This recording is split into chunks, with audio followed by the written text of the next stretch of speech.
भोली सी सूरत, आंखों में मस्ती, दूर खड़ी शर्माए। अरे हाय, क्या गाना गाते हैं यार पवन सिंह। खेसारी लाल यादव तो झूठ मूठ के फेंकते रहते हैं, पवन सिंह क्या है, पवन सिंह क्या है, पवन सिंह क्या कर लेगा, पवन सिंह क्या गाता है, पवन सिंह को क्या आता है। अरे पवन सिंह यही आता है खेसारी भैया, इसी से पूरा भोजपुरी इंडस्ट्री में अकेले भारी पड़ते हैं पवन सिंह। भोजपुरी के राजा पवन सिंह ऐसा नहीं कहते हैं। पवन सिंह भोजपुरी में, पवन सिंह का दबदबा इसी तरह भोजपुरी में नहीं है। यही काबिलियत है माँ सरस्वती का पुत्र होने का, पवन सिंह का, जो आज पवन सिंह का दबदबा पूरे भोजपुरी इंडस्ट्री में होता है। भाई साहब पवन सिंह भाई नाम ब्रांड है।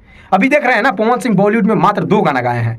काटी रात मैंने खेतों में तू आई नहीं, पूरा हिला करके रख दिए एक एक गाना से पूरा बॉलीवुड को। दूसरी का गाना पवन सिंह का आया, चुम्मा ले ले चुम्मा गाना, भाई साहब वो भी मतलब पूरा माहौल फरले है। तो पवन सिंह का नाम ऐसे ही पवन सिंह नहीं कहे जाते भाई, पवन सिंह के पास वो क्वालिटी है। खेसारी लाल यादव को वो क्वालिटी बनाने में लगता है 7 को जन्म लेना पड़ेगा, तब जाकर के पवन सिंह का टक्कर में आएंगे गाने में खेसारी लाल यादव। क्या भाई हम सही बोल रहे थे? आप लोग कमेंट कीजिए और वीडियो को ज़्यादा से ज़्यादा शेयर कीजिए, खूब शेयर कीजिए, खूब शेयर कीजिए और पवन सिंह को और बड़े स्टार बना दीजिए। और आने वाला समय में देखिएगा पवन सिंह का गाना जरूर हॉलीवुड में आएगा। ये मेरा लिखित है, लिख के आके धा लीजिए। 5 साल के अंदर में पवन सिंह हॉलीवुड की फिल्म में गाना देंगे अपना। पवन सिंह ना भाई साहब, कुछ भी हो सकता है, कुछ भी संभव है पवन सिंह के नाम से।